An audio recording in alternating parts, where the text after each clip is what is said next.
Most liked comment gets pinned. Good luck. The WNBA told ESPN yesterday Carter has now been assessed a flagrant 1 after a league review. Chennedy Carter is gone. Not suspended, not benched, gone. The WNBA didn't just fine her or sit her out for a few games. They wiped her off the board. One shove on Caitlin Clark. Martin looking. Here's Clark. She fires, and it goes! She hit it! And a 6-year career folded in 6 seconds. No warning. No, we'll talk about it. No second shot. Just a hard door slam that echoed across the whole league. But here's the part nobody wants to connect out loud. This wasn't just about one push in one game. The highest since 2015, and that's as far back as our records go, is round 3 between Indiana and Chicago is underway. There were whispers before this. Tense locker room moments, closed door talks, teammates going quiet instead of speaking up. The league had been watching, taking notes, building a file. The Clark moment? That was just the spark. The message the WNBA sent was loud enough that every player felt it in their chest. Play the game right or don't play at all. And what really led to that shove? It didn't start that night. It was supposed to be a regular season matchup. Indiana Fever versus Chicago Sky. Nothing about it screamed history. Just another game on the calendar. But the energy inside that arena felt different from the jump. One thing about Kennedy, I actually spoke about this to her yesterday, is she's coachable. The building was packed. Cameras everywhere. Fans lined up like it was playoff time. 2 years ago, a mid-season WNBA game doesn't pull that kind of crowd. Now, every seat mattered. Every play mattered. The league has grown fast, and with that growth comes pressure. Big pressure. Caitlin Clark was doing what she's known for. Trolling the tempo, slicing passes through defenders, pulling up from deep like it's nothing. Every time she touched the ball, the crowd buzzed. Indiana started building real momentum. Chicago? You could see it wearing on them. Rotations were late, hands on hips. Frustration showing in small ways. Missed switches, sharp words, tight body language. Clark wasn't just scoring, she was exposing gaps. And with all those eyes watching, that hits different. Nobody wants to look outmatched on a night like that. That context matters. Indiana wasn't just ahead. On the scoreboard, they were dictating the tone. Chicago looked a step behind. And then it happened. No loose ball, no scramble, no rebound fight, no reason tied to the play. Carter walked up behind Clark and shoved her hard. Full force. Clark hit the floor, sliding across the hardwood. It didn't look like a basketball play. It looked personal.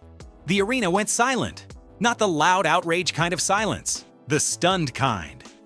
Thousands of people just froze at once. Players stopped mid-movement. Coaches paused mid-sentence. The whistle came late, almost distant. It felt like time slowed down because everyone knew something crossed a line. A line people don't always see until someone steps over it. Replays rolled in from every angle. Slow motion, zoomed in. Wide shot. And each one told the same story. Deliberate, calculated, no ball involved. No play to justify it. She wasn't diving, she wasn't contesting. She made a decision. A veteran analyst sitting courtside didn't sugarcoat it. In 15 years covering women's basketball, he said, "I have seen hard fouls, heated moments, physical play. But this was different. There was no basketball purpose to it, none." Those words carried weight. What happened next spoke even louder. Carter didn't check on Clark. Didn't look back. Just walked away like it was routine. Clark got up on her own, brushed herself off, and kept playing. No dramatic reaction, no yelling. Just back to business. That contrast? People noticed. The game went on. The final buzzer sounded. Stats were recorded. But the real outcome wasn't on the scoreboard. Something bigger had already started ticking behind the scenes. The cameras had it. Social media had it. The league office had it. And once that clip went viral, there was no containing it. When the WNBA released its statement, the wording was sharp, direct, no soft language, no careful middle ground. Carter's actions were described as a deliberate act that went against the standards of professional basketball. That kind of phrasing isn't random. Every word is reviewed, every sentence weighed, and everyone in the league understood the signal.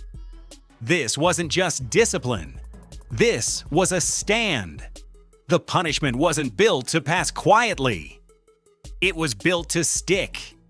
An indefinite suspension with conditions for reinstatement. Sounds normal, right? That phrase gets tossed around in sports all the time. Sit a player down. Give them a checklist. Let the storm pass. Bring them back when things cool off. That's the usual script. But this was not usual. Not even close. Multiple sources speaking without their names attached confirmed what people inside the league were already whispering. The so-called conditions weren't simple boxes to check. They were stacked, heavy, complicated, designed to be almost impossible to complete. This wasn't a timeout. It wasn't a learning curve with a clear road back. It looked more like an exit plan, dressed up as discipline. The league had to be careful. A straight-up permanent ban can trigger legal battles. So instead of calling it that, they built something cleaner on paper. A suspension that acts like a ban, without using the word ban. Smart move legally. Brutal move professionally. Think of it like a locked door with a code nobody plans to share. One of the requirements, over 500 hours of community service. That's not a weekend thing. That's months and months of work. Almost a full year's worth of time if you're trying to balance it with training. And staying in pro-level shape isn't casual, it's daily grind. Early mornings, travel, recovery. Now imagine squeezing all that in while trying to clear a mountain of obligation. Then add extensive behavioral assessments, no clear finish line. No, complete this program and you're done. Just evaluations with no defined endpoint. On top of that, a probation period so tight that even if Carter somehow cleared every hurdle, her earnings and movement would be heavily restricted. That's not just oversight, that's control. One senior team executive, speaking off the record, didn't dress it up. He said, "This is career execution." He paused before the last word, but the meaning was clear. They didn't say ban. They didn't need to. The financial fallout? It's bigger than most people think when they hear suspension. First, there's contract money, game checks, performance bonuses, all gone. Then endorsements. And those didn't just freeze. They disappeared. Brands that had active conversations with her team pulled out within days. No slow fade, just silence. And that hurts even more right now because WNBA players are finally starting to see real sponsorship growth. Real deals. Real dollars. That pipeline closing isn't a small setback. It shifts everything. It changes future leverage. It changes long-term value. Now look ahead. Future contracts she may never sign. Roster spots she may never fill. Post-career paths like coaching, broadcasting, player development, all of them now come with a permanent question mark next to her name. Reputation matters in this league. Front offices talk. Owners talk. Agents talk. That shadow sticks. When analysts started adding it up, the estimated loss crossed $1.2 million. Some projections run even higher. In a league where most players don't earn NBA-level salaries, that kind of number is massive. It's not just a setback. It can end a career's financial ceiling completely. So the real question isn't just whether the punishment was harsh. The deeper question, the one people aren't saying loud enough, is whether that shove was truly the reason. Or was it the final piece of a puzzle already being assembled behind closed doors? Because penalties this detailed don't get drafted overnight. They don't appear out of thin air. They get built over time. When an organization has been watching, tracking, documenting. Go back to 2019, Atlanta Dream. Carter enters the league as the 4th overall pick. Big expectations, big hype, and talent to match it. Draft night looked electric. The Dream believed they had landed a dynamic scorer, elite speed, aggressive defense, a first step so quick it forces coaches to redesign plays on the spot.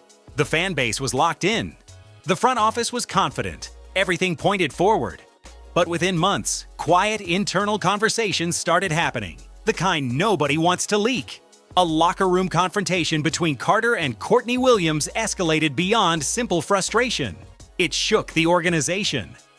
And that detail? It matters more than it seems at first glance. Courtney Williams is known across the league as steady, upbeat, and calm. She's not the type who stirs drama. People who've played with her describe her as supportive, grounded, and exactly the kind of veteran you want, guiding younger players. That's her reputation. Solid, reliable. Said this wasn't normal teammate friction. This was the kind of thing that fractures a team from the inside. That's not small talk. That's serious. When tension hits that level with someone like Courtney Williams, it doesn't just fade away. It spreads. Coaches start adjusting how they run practice. Staff begin rethinking rotations. Front office members quietly ask harder questions about long-term fit. These shifts don't show up in press releases. They happen behind closed doors in meetings fans never see. Carter's time in Atlanta ended fast. Then came Los Angeles. New team, new city, new coaches, new teammates. On paper, it looked like the perfect reset. Fresh start energy. A clean slate. Every ingredient was there for a turnaround. But the pattern didn't disappear. Film sessions, the quiet, detailed part of pro basketball, where teams build chemistry and sharpen strategy, became flashpoints. Coaches would break down plays. Teammates would listen. And Carter reportedly interrupted, pushed back on tactical feedback, and at times walked out. Not once. Not twice. Enough times that it stopped feeling random and started feeling routine. When something keeps happening, it stops being an incident. It becomes a dynamic. And organizations notice dynamics. The Sparks tried to manage it. They adjusted. They gave space. They worked around it. But eventually, they made a decision that still makes league insiders raise their eyebrows. They paid Carter roughly $90,000, nearly a third of their salary cap, just to part ways. Let that sink in. In a league where players sometimes take pay cuts just to stay on competitive rosters, one franchise handed over 6 figures. Not for performance bonuses, not in a trade deal. Just to move on. That's not just accounting, that's a message. It says whatever is happening behind the scenes is costing more than the number on the contract. Then came Chicago. Here's what matters about the WNBA culture. Solidarity is real. Players support each other. When one faces league discipline, others often speak up. Teammates write character letters. Veterans give interviews. Even players from other teams grab microphones and say their piece. It's been that way for years. That bond runs deep. After Carter's ban, her Chicago Sky teammates said nothing. No public defense. No quiet quote from an unnamed source suggesting the punishment was too much. No social media posts hinting support. Just silence. Total silence. In most leagues, that might not mean much. In the WNBA, it stands out. Staying quiet when a teammate is disciplined isn't neutral. It's a decision. And everyone in that building understood what that quiet communicated. Then there was Angel Reese. During the season, Reese and Carter appeared close. They were seen together at team events, smiling, talking, showing what looked like real connection. Not just polite coworker vibes. It seemed like genuine friendship. Fans noticed. Media noticed. It felt authentic. Within hours of the shove, Reese unfollowed Carter on every social media platform.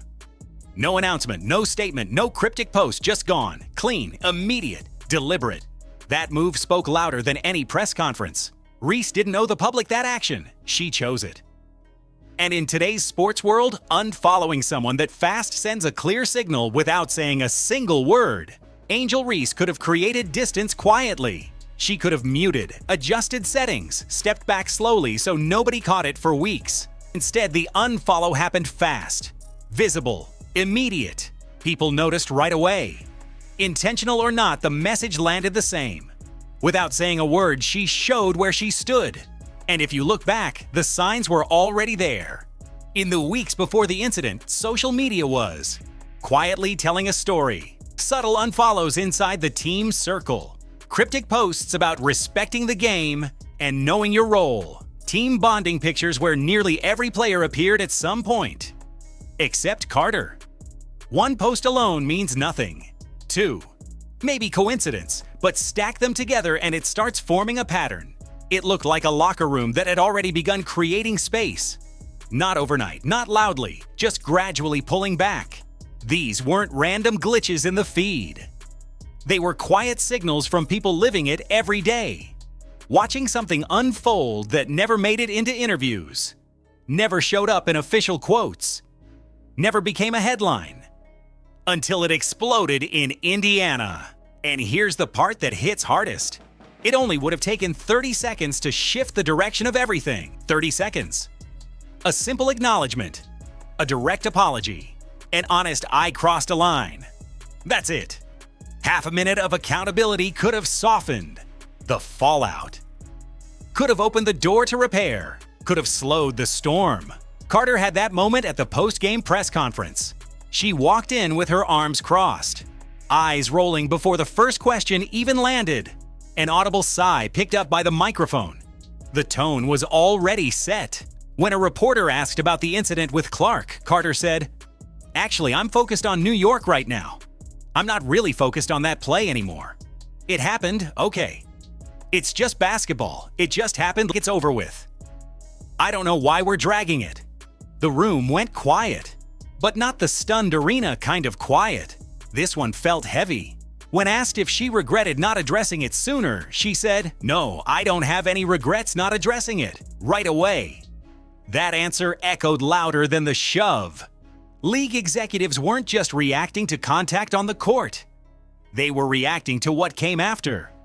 The concern wasn't only the play, it was the response, the absence of reflection, the sense that the moment didn't register as serious. Professional growth demands awareness. Growth demands accountability. And in that room, many felt they didn't see it. One longtime media veteran said it plainly. "I have covered a lot of press conferences. That was the first time I watched a player end their own career in real time." That's a strong statement, but anyone who watched that exchange understood why it was said. The league was watching. The decision followed not long after. And for those who saw that press conference, the outcome didn't feel shocking. So what's left now? The WNBA door appears closed. But basketball exists beyond one league. Overseas opportunities are real. European teams have long recruited American talent. In the past, international contracts have helped players rebuild and restart. That path still exists, but it isn't as open as it once was. 5 years ago, raw talent could carry you through the door. Today, organizations look deeper. Chemistry matters. Professionalism matters. Reputation matters. Skill is still critical, but it sits beside character on the checklist. Teams don't just ask, "Can she score?" They ask, "How does she fit? How does she respond? What happens when pressure hits?" Because in pro sports, it's never just about one play. It's about how you handle the moment after it. One international agent who represents several current and former WNBA players didn't dance around it. He said the market has changed. The market for players with documented issues has shrunk dramatically. 5 years ago, raw talent could outweigh baggage.